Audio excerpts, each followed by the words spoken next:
నమస్కారం. Olive media వారు మనకిచ్చిన ఈ అవకాశంలో వాస్తు గురించి విశ్లేషించుకుంటున్నాం. అందులో యూనివర్సిటీ గురించి విశ్లేషించుకుంటున్నాం. యూనివర్సిటీ వాస్తు అంటే విశ్వవిద్యాలయాల వాస్తు ఎలా ఉండాలి. ప్రప్రథమంగా మనము ఆగ్నేయము దక్షిణం దిక్కును మనం చూసాము, తర్వాత తూర్పు దిక్కును చూసాము, ఉత్తర దిక్కును చూసాము. ఇప్పుడు మనం చూడబోయేది ఏంటంటే పడమర దిక్కు.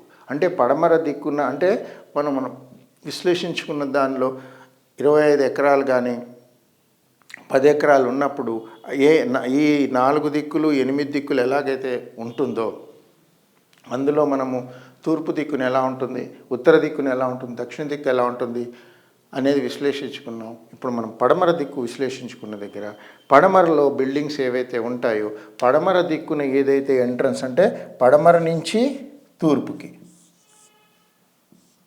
మళ్ళీ దక్షిణం నుంచి ఉత్తరానికి, ఇక్కడ మనకు పడమరలో మనకేమొస్తుందంటే పడమర వాయువు అంటే ఉత్తరం నుంచి వచ్చే వాయువు, తర్వాత పడమర నుంచి వెళ్ళే వాయువు. ఈ భాగం అంటే ఈ భాగంలో బేసిక్గా మనకు కావాల్సింది ఏంటంటే అండి, ఇందులో మనకు క్లాస్ రూమ్స్ ఏర్పరచచ్చు, దానికి కావాల్సిన టెక్నికల్స్ ఇవి ఏర్పడచ్చు. తర్వాత ఈ మధ్య పరిశోధనలు అంటే దానిలో డెవలప్మెంట్ అయ్యే రీసెర్చ్ కానీ, ఫార్మా కానీ, లేకపోతే మెడికల్గా చేసే వ్యవహారం కానీ ఇక్కడ వీళ్ళు ల్యాబొరేటరీని ఎస్టాబ్లిష్ చేసుకోవచ్చు. ల్యాబొరేటరీ బిల్డింగు, దానికి కావాల్సిన రిసోర్సెస్, అలాంగ్ విత్ దట్ ఇక్కడ క్లాస్ రూమ్స్ కూడా పెట్టచ్చు.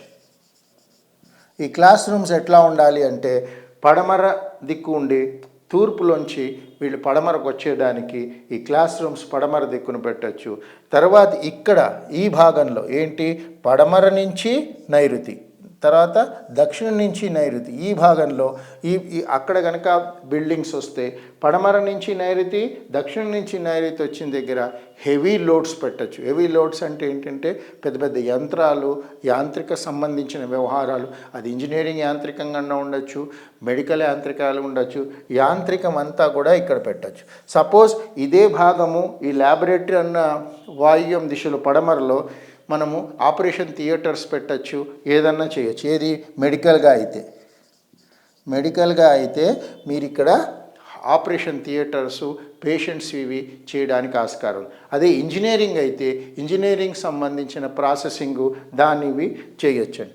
అదే నైరుతిలో మనకు కావాల్సిన పెద్ద పెద్ద యంత్రాలు, దానికి మిషనరీకి సంబంధించిన రిసోర్సెస్ అంతా కూడా పడమర నుంచి నైరుతికి వెళ్ళేటట్టు. అలాగే దక్షిణం నుంచి నైరుతి వచ్చే దగ్గర ఈ దక్షిణం నుంచి నైరుతి వచ్చిన భాగంలో ఏదంటే సౌత్ టు వెస్ట్ వెళ్ళే భాగంలో అక్కడ సౌత్ వెస్ట్ అంటాం. ఈ సౌత్ వెస్ట్ భాగంలో మీరు దాన్ని ఏమంటారంటే class rooms, technical class rooms అంటే ప్రాక్టికల్గా సంబంధించిన వ్యవహారం అంతా కూడా మీరు దక్షిణ నైరుతిలో పెడితే చాలా మటుకు అంటే క్లాసెస్ ఇప్పుడు ఇవి ప్రాక్టికల్స్ అంటాం. బేసిక్గా ఈ ప్రాక్టికల్ సబ్జెక్ట్ అంతా కూడా దక్షిణం నుంచి ఇది పెట్టుకోవచ్చు.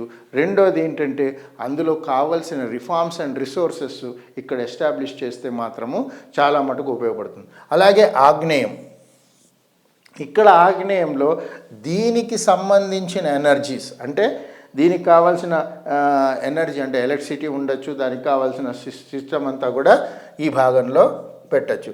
అలాగే ఈ తూర్పు భాగంలో అంటే తూర్పు నుంచి పడమర మొహంలో అంటే ఇట్లా వెళ్ళినప్పుడు ఈ తూర్పులో క్లాస్ రూమ్స్ పెట్టచ్చు.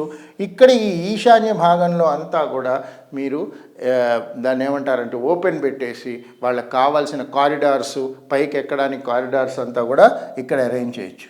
కారిడార్స్ అంటే మెట్లు, అంటే ఉత్తరం నుంచి దక్షిణం వైపు ఎక్కేటట్టన్నా చూడాలి, లేకపోతే తూర్పు నుంచి పడమర ఎక్కేటట్టు మెట్లన్నా చూసుకుంటే ఈ విధంగా పడమర దిక్కున్న బిల్డింగ్స్, పడమర దిక్కున్న వ్యవహారాన్ని చేసుకుంటే మాత్రము చాలా మంచిది. సో ఓవరాల్గా యూనివర్సిటీకి కావాల్సిన దిక్కులు, దానికి ఉన్న విశ్లేషణ మనకు అర్థమైంది. ఈ విధంగా మనం చేసుకుంటే అభివృద్ధి అవుతుంది, విశ్వవిద్యాలయాలు బాగుంటాయి, మంచి స్టూడెంట్స్ వస్తారు. ఈ విధంగా చేసుకుంటే వాస్తుపరంగా ఇది చాలా చాలా మంచిది. నమస్కారం.